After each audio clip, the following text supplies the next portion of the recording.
nous découvrons dans 1 Samuel 4, 22 que la gloire était partie. Cela était dû à bien des raisons. Et il en résulta que peu à peu le peuple de Dieu perdit tous ses privilèges. À la fin, le moment arriva où Dieu dut se résoudre à les laisser pour un temps. Considérons quelques-unes des causes qui furent responsables du déclin spirituel du peuple. Juge 21-25, chacun faisait ce qui lui semblait bon. La première grande cause de leur échec et de leur stérilité était que chacun faisait ce qui lui semblait bon. Dans 1 Samuel 2, 12 à 17, nous voyons une seconde cause d'échec.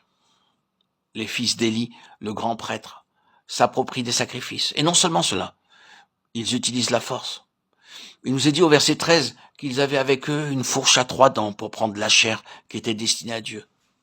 De nos jours, il arrive la même chose. L'honneur qui revient à Dieu est donné à l'homme au moyen de fourches dont les 3 dents sont l'amour de l'argent, l'amour du pouvoir, l'amour de la célébrité. Ce sont les 3 grandes dents qui sont utilisées maintenant par beaucoup de gens.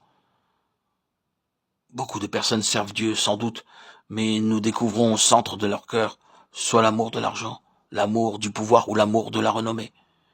Ils feront quelques sacrifices, si seulement ils peuvent satisfaire leur désir de puissance, leur soif d'argent ou de renommée. De plus, nous apprenons qu'Élie savait tout cela, et qu'il n'a pas blâmé ses fils.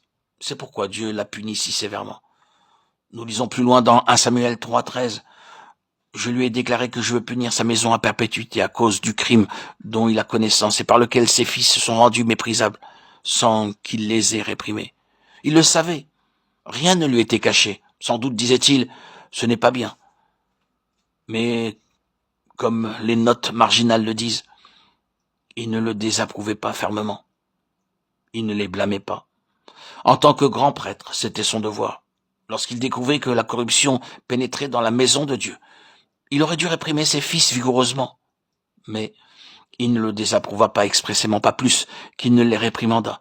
Pour cette raison, nous voyons que la gloire disparut de la maison de Dieu et d'Israël.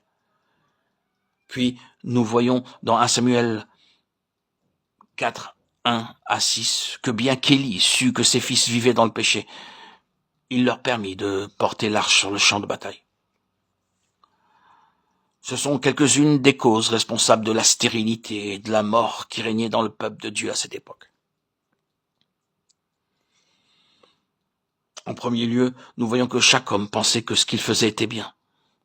C'est ainsi que la ruine commença. Et la gloire de Dieu s'en alla.